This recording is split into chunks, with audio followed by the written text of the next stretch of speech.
আসসালামু আলাইকুম। আগামীতে কিভাবে চলবে পুলিশ উঠেছে যে প্রস্তাব।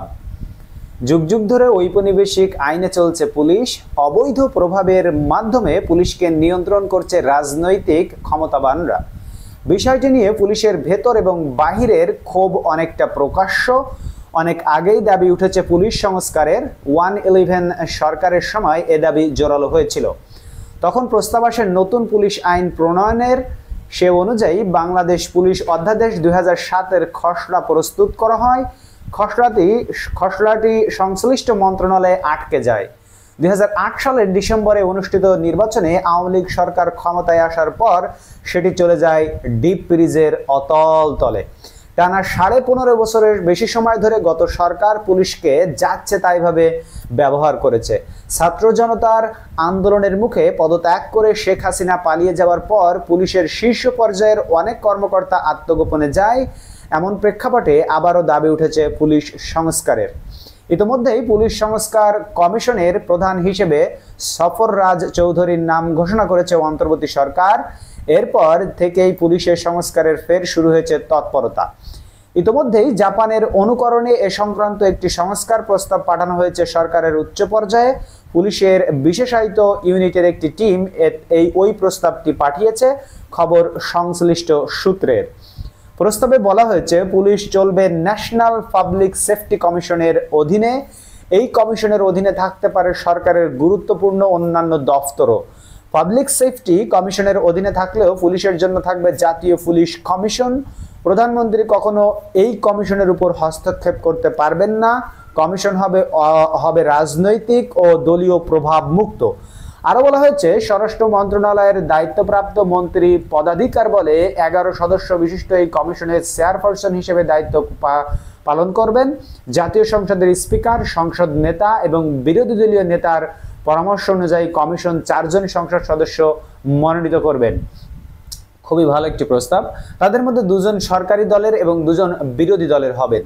জাতীয় সিলেকশন প্যানেলের মাধ্যমে সুপারিশকৃত 6 জনের তালিকা থেকে 4 জন সদস্য মনোনীত হবেন। এই 4 জনের মধ্যে থেকে একজন নারী এবং একজন আইন শৃঙ্খলা বাহিনীর কর্মকর্তা থাকবেন। এছাড়া স্বরাষ্ট্র সচিব এবং পুলিশ প্রধান পদাধিকার বলে কমিশনের সদস্য হবেন। কমিশনের সদস্য সচিব হিসেবে কাজ করবেন পুলিশ প্রধান। কমিশনের কার্যাবলীর বিষয়ে প্রস্তাবে বলা হয়েছে পুলিশ প্রধান হিসেবে নিয়োগের জন্য অতিরিক্ত আইজিপি পদমর্যাদার 3 জন কর্মকর্তার একটি প্যানেল সরকারের কাছে পাঠাবে কমিশন। সেখান থেকেই একজনের নিয়োগ চূড়ান্ত করবে সরকার। পুলিশ প্রধান সহ অন্য কর্মকর্তাদের বদলির সুপারিশ করতে পারবে জাতীয় পুলিশ কমিশন। পাশাপাশি পুলিশের বিভিন্ন ইউনিটের কার্যক্রম তদারকি করবে কমিশন। প্রতি বছর আগস্ট মাসের মধ্যে প্রত্যেক পুলিশ ইউনিট থেকে তাদের কার্যক্রম উল্লেখ করে একটি সাধারণ প্রতিবেদন কমিশনে পাঠাতে হবে। কমিশনের পক্ষ থেকেও বার্ষিক প্রতিবেদন সরকার ও সংসদের কাছে পেশ করা হবে।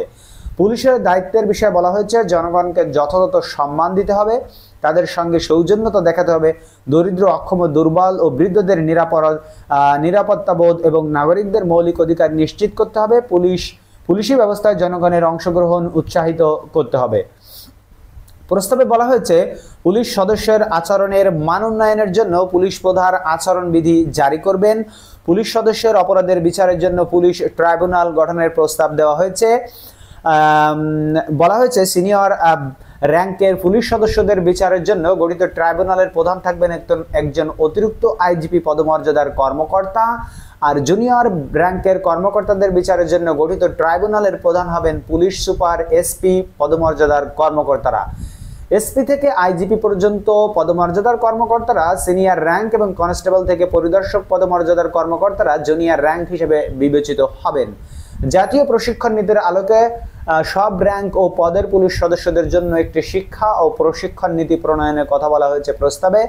আরও বলা হয়েছে পুলিশ প্রধান, ইউনিট প্রধান ও জেলা পুলিশ প্রধান তাদের অধিক্ষেত্রে নিয়োগ, প্রশিক্ষণ প্রদান, বদলি, পদোন্নতি, অস্ত্র শস্ত্র, ব্যায়াম, শৃঙ্খলা, পোশাক পরিচ্ছদ, কর্মবন্টন ও নিয়ন্ত্রণাধীন পুলিশ সদস্যদের কর্তব্য সম্পাদন সহ অন্যান্য বিষয় নিয়ন্ত্রণ করবেন।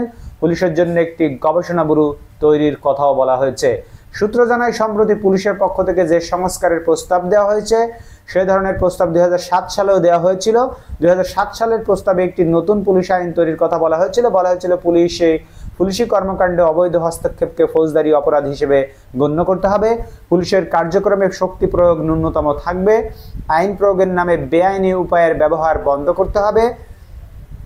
অভিযোগকারী এবং অভিযুক্ত উভয়ের মৌলিক মানবাধিকার নিশ্চিত করতে হবে। 2007 সালের পুলিশ অধ্যাদেশ খসড়ায় পুলিশ প্রধান নিয়োগে 3 সদস্যের সংক্ষিপ্ত তালিকা অনুসরণ এবং বিভিন্ন ইউনিট প্রধানের মেয়াদকাল অনধিক 3 বছরের কথা উল্লেখ করা হয়। এছাড়া পুলিশের নিয়োগ, পদোন্নতি, প্রশিক্ষণ, শিক্ষা পলিসি, সাময়িক বরখাস্ত পুলিশ প্রধান ও ইউনিট প্রধানদের ক্ষমতা, নতুন ইউনিট গঠন, উন্নয়ন পরিকল্পনা, বিশেষ নিরাপত্তা এলাকা গঠন, পুলিশি গবেষণা ব্যুরো প্রতিষ্ঠা, পুলিশ অভিযোগ কর্তৃপক্ষ গঠন, আচরণবিধি, পুলিশ ট্রাইব্যুনাল, পুলিশের কল্যাণ, পুলিশ পলিসি গ্রুপ প্রতিষ্ঠা, জনসমাবেশ, শোভাযাত্রা নিয়ন্ত্রণ, আইন শৃঙ্খলা নিরাপত্তা সংরক্ষণ, অপরাধ ও শাস্তি, থানা পুলিশের কার্যক্রম ইত্যাদি বিষয়ে বিস্তারিত উল্লেখ করা হয়েছিল ওই খসড়ায়। জানতে চাইলে পুলিশ সংস্কার কমিশনের চেয়ারম্যান সফররাজ হোসেন শুক্রবার বিকালে যুগান্তরকে বলেন, পুলিশ সংস্কারের জন্য কেবল কমিশনের প্রধান হিসেবে আমার নিয়োগ হয়েছে, এখনো অন্য সদস্যদের নাম চূড়ান্ত হয়নি। সবচেয়ে বড় বিষয়, এখনো কমিশনের টার্মস অ্যান্ড কমিশনগুলো পাইনি। কত সদস্য বিশিষ্ট কমিশন হবে সেটাও ঠিক হয়নি। আশা করছি দ্রুতই এগুলো ঠিক হয়ে যাবে।